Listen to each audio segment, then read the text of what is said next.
Dans cette vidéo, on va essayer de représenter le cosinus d'un angle aigu dans un graphique. Alors vous voyez ici qu'en partie droite de mon écran, j'ai tracé un tableau dans lequel j'ai reporté des mesures d'angle en degrés, de 10 à 80 degrés, de 10 en 10, et à chaque fois j'ai calculé le cosinus de l'angle en question. Donc ici j'ai les cosinus, et ce que je vais faire, c'est que je vais le représenter dans mon graphique situé à gauche, dans lequel, sur l'axe des abscisses, j'ai replanté de 55 les angles en degrés, et sur l'axe des ordonnées, j'ai replanté des valeurs de cosinus. Alors j'ai mis entre 0 et 1, puisque je me rends compte que les valeurs des cosinus sont comprises entre 0 et 1. Alors on y va, je vais replanter le premier point de coordonnées 10 degrés en abscisse et 0,98 en ordonnée. Donc je vais créer ce point.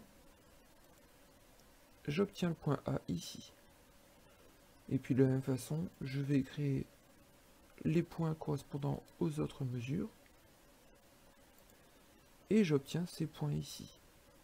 Si je trace une courbe qui passe par les points qui ont été déjà tracés, voilà ce que j'obtiens. J'obtiens cette courbe rouge.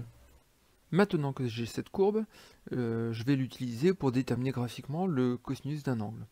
Alors si je clique ici sur la case image, j'ai ici un point qui apparaît d'abscisse 72,32, mais ce point je peux le déplacer, et je vais essayer de déterminer voilà l'angle, le cosinus d'un angle de 66,81 degrés.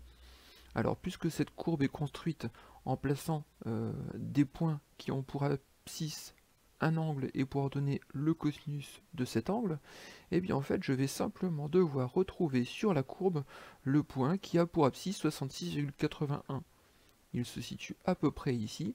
Et bien pour déterminer son cosinus, il suffit d'aller chercher l'ordonnée de ce point, et je me rends compte que c'est un petit peu en dessous de 0,4.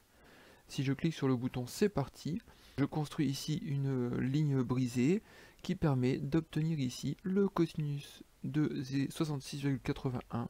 On voit que c'est environ 0,39. On a en fait déterminé l'image de 66,81 par la fonction cosinus. 0,39 et l'image de 66,81 par la fonction cosinus. Je peux recommencer en changeant la mesure de l'angle. Si je veux déterminer le cosinus d'un angle de 45 degrés, eh bien j'obtiens qu'il vaut environ 0,71. Alors on peut aussi essayer de déterminer les antécédents de certaines valeurs. Par exemple ici, si je me prends une valeur de 0,66, je peux essayer de déterminer l'angle dont le cosinus sera égal à 0,66. Et pour ça, vous l'avez deviné, on va faire le même processus que précédemment, mais dans l'autre sens. C'est-à-dire qu'à partir de ce 0,66, on va venir chercher le point qui a pour ordonnée 0,66 et qui appartient à la courbe. L'abscisse de ce point sera la mesure de l'angle en question. L'angle dont le cosinus est égal à 0,66 mesure environ 49,05 degrés. 49,05 est un antécédent de 0,66 par la fonction cosinus. Je peux changer la valeur du cosinus, et si j'ai un cosinus dans 0,2, eh bien je me rends compte qu'il faut que je prenne un angle de 78,46 degrés. Alors ce qui est intéressant aussi ici, c'est de se rendre compte qu'à chaque valeur du cosinus, eh bien j'ai exactement une valeur d'angle qui correspond. Je peux donc avoir l'idée suivante, si je prends une valeur du cosinus, est-ce que je vais être capable de retrouver la mesure de l'angle correspondante? Eh bien si je dispose de ce graphique, on voit bien que c'est toujours possible, à condition de prendre une valeur de cosinus comprise entre 0 et 1, je prends une valeur de cosinus et je lis la mesure de l'angle. Mais deux problèmes. Premièrement, ce graphique, on ne l'aura pas tout le temps avec nous. Et puis deuxièmement, on voit bien que les valeurs sont des valeurs approchées, qu'elles ne sont pas très précises, même si GeoGebra ici me donne une valeur approchée au centième près. Heureusement, la calculatrice est capable de faire ça pour moi. Alors allons voir ça tout de suite. Voilà, j'ai ma calculatrice, et si je regarde bien ma calculatrice, je vois ici qu'au-dessus de la touche cos, qu'on a eu l'habitude d'utiliser, il est écrit en jaune arc cos.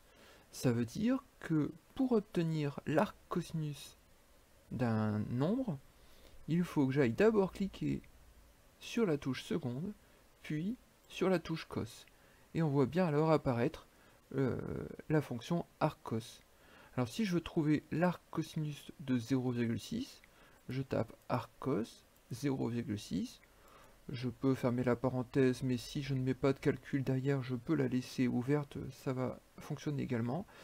J'appuie sur la touche exe et la calculatrice me donne la valeur de l'angle qui vaut environ 53,13 degrés.